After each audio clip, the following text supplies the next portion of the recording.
전도서 8장 9절로 17절 말씀을 통해서 모순 속의 진리라는 제목으로 은혜를 나누겠습니다. 우리가 세상을 살다 보면 이해하기 힘든 일들을 종종 경험하게 됩니다. 특히 말씀대로 살려고 하는 하나님의 백성들이 고통을 받고 오히려 자기 멋대로 사는 악인들이 승승장구하는 것을 볼 때 혼돈을 겪을 수가 있습니다. 아니, 어떻게 이런 일이 있을 수가 있지? 하나님이 역사의 주관자라고 하셨는데 하나님은 방관자가 아니셔? 왜 약한 자를 심판하지 않고 죽을 때까지 행복하게 살게 놔두시는 거야? 그리고 왜 선하게 살려고 하는 사람들을 이렇게 고통을 주시는 거야? 라고 우리가 의문을 가질 때가 있습니다. 때로는 이 세상이 모순투성인 것처럼 보일 수 있지만은 솔로몬 왕은 오늘의 본문을 통해서 이 모든 세상이 하나님의 질서와 섭리 아래 있음을 가르쳐주고 있습니다. 또한 우리 눈에 모순처럼 보이는 사건 속에서도 하나님의 불변의 진리가 역사하고 있음을 선포하고 있는 것입니다. 먼저 9절 말씀을 보시면요, 내가 이 모든 것들을 보고 해 아래에서 행하는 모든 일을 마음에 두고 살핀즉 사람이 사람을 주장하여 해롭게 하는 때도 있도다. 여기에 먼저 해 아래라는 말씀이 무슨 뜻이라고 그랬죠? 전도서에 나오는 해 아래, 이것은 하나님을 떠난 상태를 의미한다고 이미 말씀드렸습니다. 이 세상에는 하나님의 뜻과 정반대의 불순종의 삶을 살고 있는 사람들이 많습니다. 그 중에 하나가 사람이 사람을 주장하는 일이라고 지금 기록되어 있는데요, 이거는 When a man lords it over others, 즉 지배자가 피지배자를 압제하고 착취하는 일을 이야기합니다. 힘 있는 사람들이 약한 사람들을 보호하고 돌봐야 하는데 오히려 그들을 자신의 만족과 쾌락을 위한 도구로, 희생제물로 이용하는 악을 범하고 있단 말이죠. 그래서 결과적으로 해롭게 한다 그랬는데, 성경에 보면은 또 여러 가지 번역에 보면은 두 가지로 이것이 해석이 가능한데요, 첫째는 힘 있는 자가 힘 없는 자를 해롭게 한다. 즉 악인들이 선한 사람을 깔아뭉개며 살고 있는데 하나님이 어떻게 이것을 방관하십니까? 이렇게 해석이 될 수도 있고요. 그러나 두 번째로 가능한 해석은 악인들이 선한 사람을 학대함으로 자기 자신을 학대한다. 다시 말해서 그들의 악행을 통해서 자신들의 무덤을 파고 있다라는 것이죠. 그래서 NIV 버전에 보면 이 두 번째 뜻으로 해석을 해서 A man lords it over others to his own hurt. 사람이 남을 주장하여 자기 자신을 해친다라고 해놓은 것입니다. 자, 이 말씀을 통해서 우리가 배울 수 있는 게 뭐냐면은 악인이 의인을 괴롭히며 잘만 사는 것 같은 이 모순된 세상 속에서 우리가 살고 있지만 이 모순 가운데서도 하나님의 진리는 역동적으로 움직이고 있다는 것입니다. 이 세상 어느 것도 하나님의 뜻을 초월할 수는 없다는 것입니다. 믿으십니까? 어떤 때는 하나님이 어찌 이러실 수가 있지라고 의문이 들 때가 있지만 오늘 말씀을 통해서 모든 것이 하나님의 컨트롤 아래 있음을 깨닫고 믿는 여러분 되시기를 주의 이름으로 축원합니다. 자, 오늘 말씀 보면은 먼저 이 해 아래 모순들이 여러 가지가 나와 있는데요, 10절 보시면은 그런 후에 내가 본즉 악인들은 장사 지낸 바 되어 거룩한 곳을 떠나 그들이 그렇게 행한 성읍 안에서 잊어버린 바 되었으니 이것도 헛되도다. 지금도 그렇지만 특별히 솔로몬 시대에는 평생 잘 살다가 죽은 후에 자손들이 성대하게 장례를 치러주면 그 사람은 사람이 누릴 수 있는 가장 큰 축복을 누렸다라고 이야기를 했습니다. 그래서 히브리인들은 장례를 치를 때 많은 사람들이 와서 자기를 위해 울어주면 그게 복된 삶이었다라고 이야기를 했는데, 그래서 예수님 시대에도 돈을 받고 장례식에 가서 전문적으로 울어주는 곡하는 사람들이 있지 않았습니까? 근데 오늘 읽은 10절 말씀은 그거를 꼬집는 거예요. 아니, 의인들도 성대한 장례를 갖기가 힘든데 어찌 악인이 성대한 장례를 치르도록 내버려 두시냐 말입니다. 악인이 한 평생 동안 행복하게 사는 것만 해도 내가 그냥 소화가 잘 안 되는데 거기다가 화려한 장례식까지 치르게 되다니 이거 너무한 건 아닙니까? 라고 얘기하는 겁니다. 그러나 솔로몬 왕은 이야기하기를 성대한 장례식이 뭐가 그렇게 대수냐라고 반문하고 있습니다.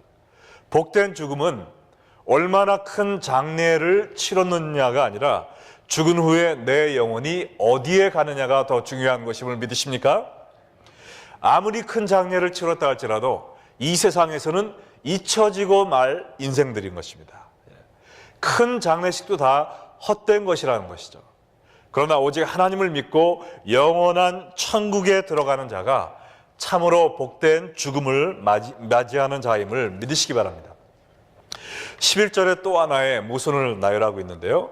악한 일에 관한 징벌이 속히 실행되지 아니하므로 인생들이 악을 행하는데 마음이 담대하도다. 악인이 죄를 지면 그 즉시로 하나님이 징벌을 내려주시면 얼마나 속이 시원하겠냐 이 말입니다. 그러면 사람들이 무서워서 죄도 짓지 않을 것이냐 그런 뜻도 내포되어 있죠. 그러나 하나님이 악인을 죄를 짓도록 내버려 두셔서 그 사람들이 더욱더 담대하게 죄 져도 뭐 형벌도 없고 괜찮네 하면서 계속 담대하게 죄를 짓고 있다 이 말입니다. 여러분도 그렇게 느끼실 때가 있으세요? 나한테 해코지하는 저 못된 사람 하나님이 손을 좀 봐주시지 왜 그냥 저렇게 놔두셔서 사람들을 괴롭히며 살게 놔두십니까? 그런 식으로 하나님께 따졌던 분이 있습니까? 만약 하나님이 여러분이 원하시는 대로 사람들이 죄를 질 때마다 벼락을 내려서 벌을 주신다면 여러분과 저는 지금 어디에 있을까요? 벌써 이미 죽은 목숨일 것입니다. 악인을 그 즉시로 벌하지 않고 인내하시는 것이 하나님의 방관이 아니라 하나님의 인내요 하나님의 은혜임을 깨달아야 될 줄로 믿습니다. 하나님이 우리를 용서하지 않으셨으면 우리는 벌써 절단 났을 거예요. 하나님의 은혜 덕으로 사는 우리가 어찌하여 남이 하나님의 은혜 받는 것을 불만족스러워하면서 따질 수가 있겠다는 것입니다. 솔로몬도 젊은 시절에 얼마나 죄를 많이 졌습니까? 몇 명의 아내를 가졌죠? 자그마치 1000명이었습니다. 1000명. 그리고 그 1000명의 아내들이 가지고 온 우상을 섬겼어요. 그리고 자기의 궁궐을 지켰다고 또 영토를 넓히며 많은 성을 지켰다고 수많은 사람을 노예로 학대했습니다. 많은 잘못을 저질렀어요. 그때마다 하나님이 그를 심판하셨다면 그는 이미 죽은 목숨이 되어 있었을 거예요. 그러나 하나님이 그에게 대하여 오래 참고 인내하심으로 말미암아 인생의 끝자락에서 후회하고 회개하며 이 전도서를 쓸 수 있었던 것입니다. 사실 하나님의 인내 자체가 심판이라고 볼 수 있습니다. 왜냐하면 하나님이 인내하심으로 어떤 사람은 회개하고 하나님께 돌아오지만 어떤 사람은 어떻게 됩니까? 여기 11절 말씀처럼 온갖 죄 지을 생각으로 그 마음을 가득 채우고 하나님께 도저히 용서받을 수 없는 회개하지 않는 화인받은 양심으로 굳은 살이 박힌 마음을 가지고 하나님으로부터 멀어지는 사람이 있다는 것이죠. 여러분은 죄에 대하여 오래 참으시는 하나님의 은혜에 대해서 어떻게 반응하십니까? 주 앞에 회개하고 하나님의 은혜에 고개를 숙이고 주님께 돌아오십니까? 아니면 오히려 더 담대하고 뻔뻔하게 죄를 짓고 있지는 않습니까? 베드로후서 3장 9절에 나타난 하나님의 심정을 느껴보시기 바랍니다. 주의 약속은 어떤 이들이 더디다고 생각하는 것처럼 더딘 것이 아니라 오직 주께서는 너희를 대하여 오래 참으사 아무도 멸망하지 아니하고 다 회개에 이르기를 원하시느니라. 하나님은 우리 죄에 대해서 상관하지 않으셔서 우리의 죄를 벌하지 않는 것이 아니라 단 한 명이라도 더 회개하고 돌아오도록 인내하며 참고 계시는 것입니다. 인내하시고 또 인내하시되 자신의 하나밖에 없는 아들을 희생양으로 던지시면서까지 우리에 대한 심판을 누치고 계신 것입니다. 이 하나님의 사랑과 은혜를 만홀히 여기지 마시고 더 늦기 전에 회개하고 주님께 돌아오시기를 주 예수 그리스도의 이름으로 부탁드립니다. 14절에 또 하나의 모순이 기록되어 있는데요. 세상에서 행해지는 헛된 일이 있나니 곧 악인들의 행위에 따라 벌을 받는 의인들도 있고 의인들의 행위에 따라 상을 받는 악인들도 있다는 것이라. 내가 이르노니 이것도 헛되도다. 악인들이 상을 받고 의인들이 벌을 받을 때 얼마나 억울하고 분통이 터집니까?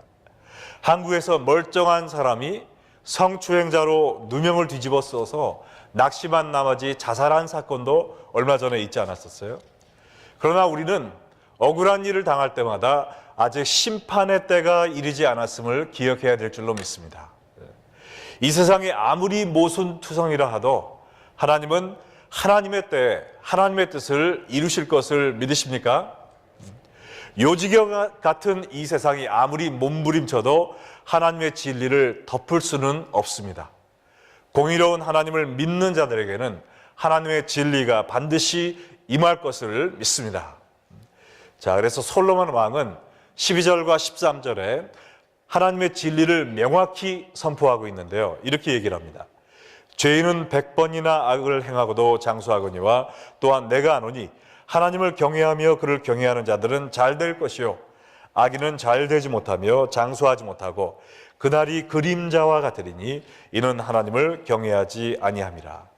여기서 100번이란 말은 헤아릴 수 없을 정도로의 많은 숫자를 이야기합니다.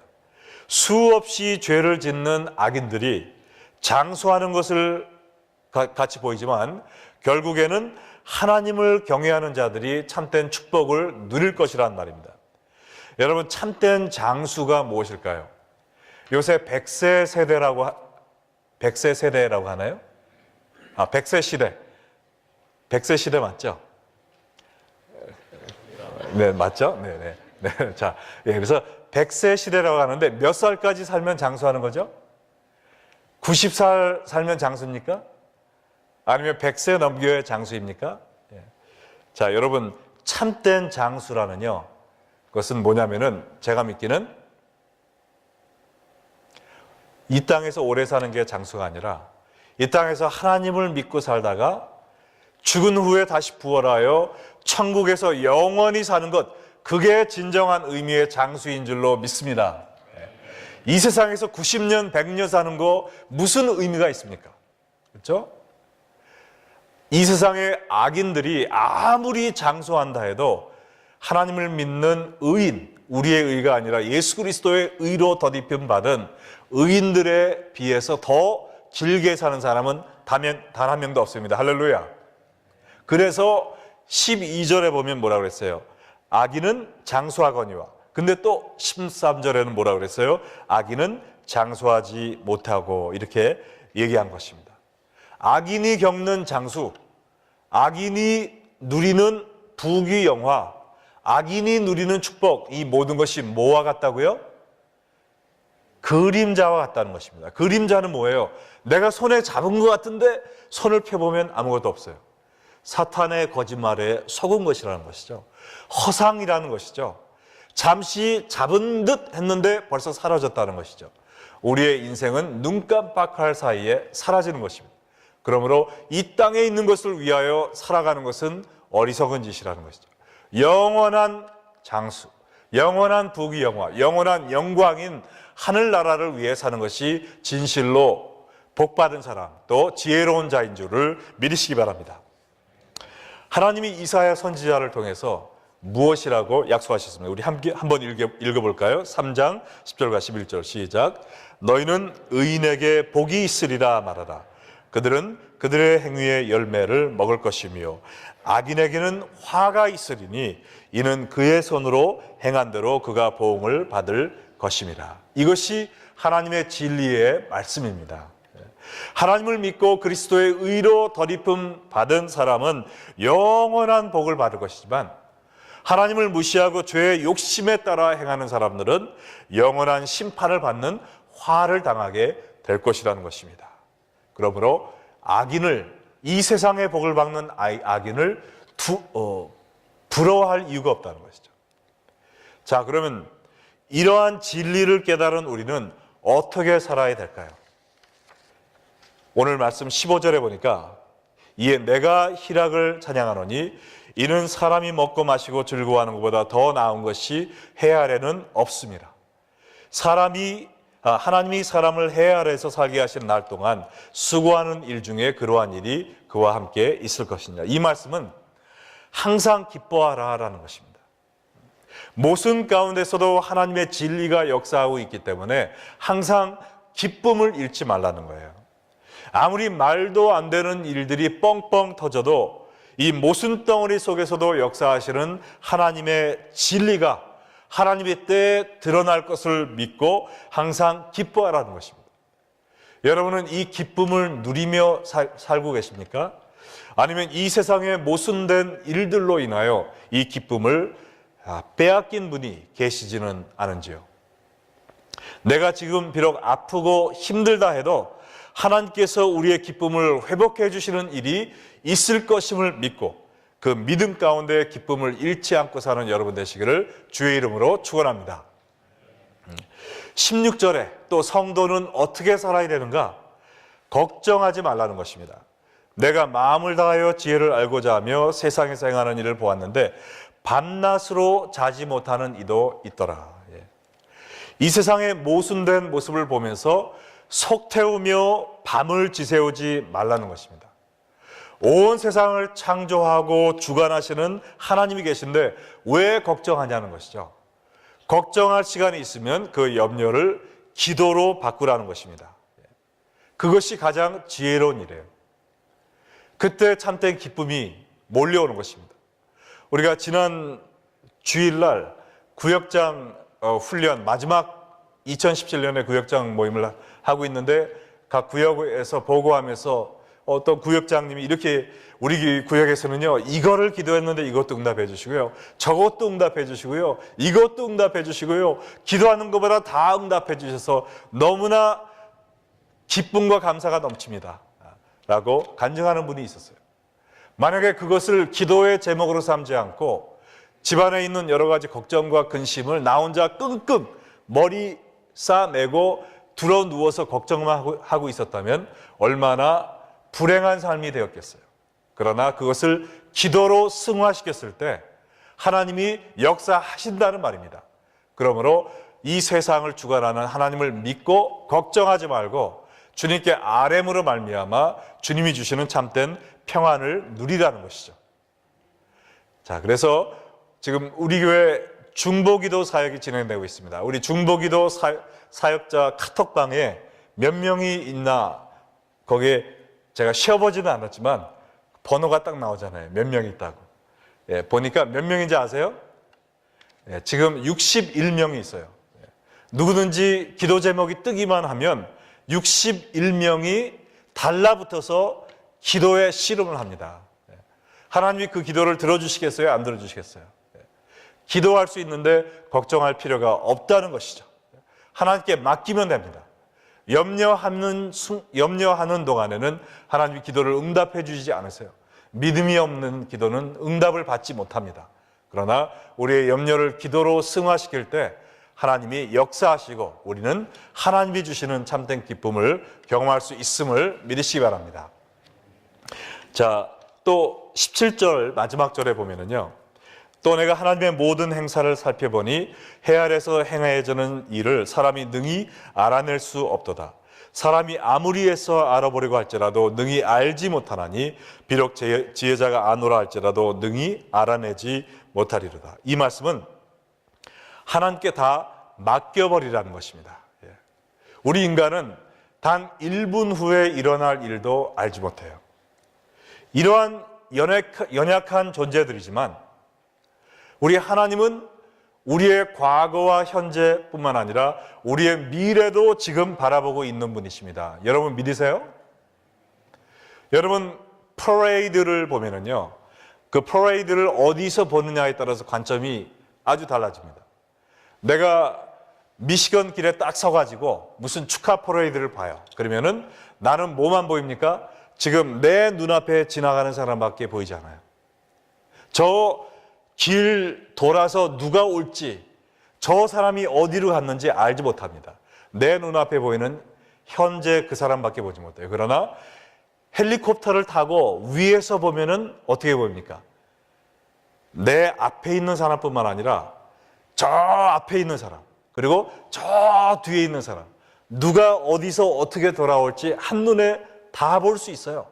그것처럼 우리의 인생은요, 우리는 길거리에서 지금 우리의 인생을 바라보고 있습니다. 그러나 하나님은 어디서 바라보고 계세요? 하늘 위에서 그 불꽃 같은 눈으로 우리의 삶의 여정을 바라보고 계세요. 우리의 현재뿐만 아니라 과거뿐만 아니라 우리의 미래도 다 보고 계십니다. 그러므로 우리가 해야 될 일은 뭐예요? 내가 내 자신을 지혜롭게 여기면서 내가 결정하고 나가는 것이 아니라 하나님의 인도하심을 따라가기만 하면 되는 겁니다. 나의 미래를 보고 계시는 하나님께서 인도하시는 대로 따라가는 자가 이 세상에서 가장 지혜로운 자입니다. 네, 그래서 우리는 하나님께 다 맡기는 겁니다.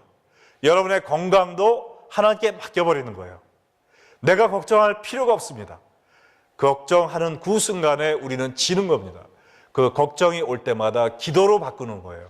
그것이 믿음의 삶이고 하나님이 주시는 기쁨을 유지하는 삶입니다. 여러분의 경제적인 문제도 기도로 바꾸는 거예요. 믿는 겁니다. 맡겨버리는 겁니다. 그것이 이 엉뚱한 세상에서도 모든 어려움을 극복하고 기쁨을 잃지 않고 하나님의 진리 가운데로 나갈 수 있는 방법이에요. 마지막으로 잠언 3장 5절로 7절 우리 다 같이 한 목소리로 읽겠습니다. 너는 마음을 다하여 여호와를 신뢰하고 내 명철을 의지하지 말라. 너는 범사의 그를 인정하라. 그리하면 내 길을 지도하시리라. 스스로 지혜롭게 여기지 말지어다. 여호와를 경외하며 악을 떠날지어다. 이것이 바로 모순된 이 세상에서 하나님의 진리 안에 거할 수 있는 비밀입니다. 우리의 명철을 의지하지 말라 그랬어요. 너희를 스스로 지혜롭게 여기지 말라 그랬어요. 그럼 뭐 하라고요? 오직 마음을 다하여 전심으로 하나님을 신뢰하고 굳건히 믿는 것입니다. 모든 일에 하나님을 인정하고 매사에 내 마음대로 가지 말고 하나님이 함께하고 계심을 인정하고 그를 따르라는 것이죠. 여호와를 경외하면서, 여호와를 경외한다는 건 뭐예요? 하나님의 시선이 항상 내 위에 머물러 있음을 알고 행동하라는 것이죠. 하나님이 나를 바라보고 계심을 깨닫고 행동하는 것입니다. 그러면서 악을 자연스럽게 멀리할 수밖에 없죠. 그러면 하나님이 어떻게 하신다고요? 6절에 약속이 하나 나와 있습니다. 뭐예요? 너의 길을 지도하시리라. 우리의 미래를 지금 이 시간 보고 계시는 하나님께서 여호와를 신뢰하고 의지하고 쫓아가는 사람을 그 하나님이 예비하신 축복의 미래로 인도하신다는 것입니다. He will make your path straight. 이 꼬불탕거리고 오르락내리락하는 이 세상 길에서 좌로나 우로 치우치지 않고 하나님이 예비하신 그 기쁨과 행복과 축복의 길로 하나님이 예비하시는데 그걸 누구에게 하느냐? 오직 하나님을 믿고 따르는 자에게 그 길로 인도하신다는 것입니다.